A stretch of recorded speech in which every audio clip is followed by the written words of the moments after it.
Selain faktor iklim dan minimnya resapan air, dampak pesatnya pembangunan saat ini menjadi pemicu menurunnya air bawah tanah hampir di seluruh wilayah Bali.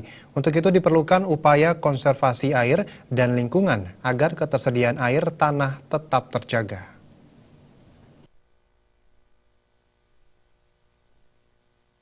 Menurut Guru Besar Tanah dan Lingkungan Fakultas Pertanian UNUD Profesor Indayati Lanya, menurunnya air bawah tanah terjadi hampir di seluruh wilayah di Bali.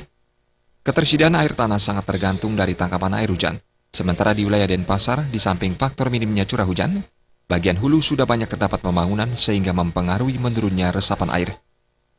Karena Bali ini adalah pulau yang kecil dan relatif pendek sungai-sungainya, oleh karena itu jelas bahwa krisis air ini makin tahun akan makin besar karena satu kecilnya pulau, kedua minimnya curah hujan, dan yang ketiga itu adalah resapan yang semakin menurun. Kita tahu bahwa tidak hanya Denpasar tapi hampir seluruh wilayah bahwa daerah hulu itu sudah banyak dibangun.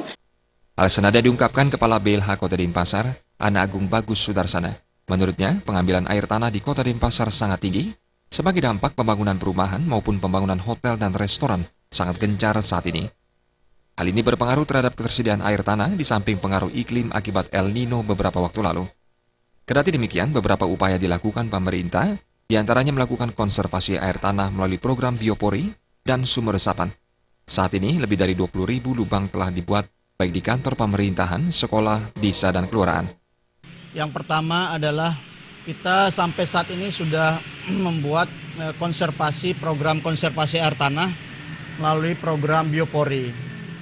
Jadi ini sampai saat ini sudah lebih daripada 20.000 lubang biopori yang kita buat, baik dari pemerintah, dari sekolah, dari anak-anak dan desa kelurahan, termasuk juga belum dihitung dari pihak Angkatan Bersenjata atau TNI. Konservasi air tanah ini tidak lain tidak bukan adalah bagaimana kita mencoba menyerap air dari udara untuk kita konservasikan melalui sumur resapan dan juga lubang biopori.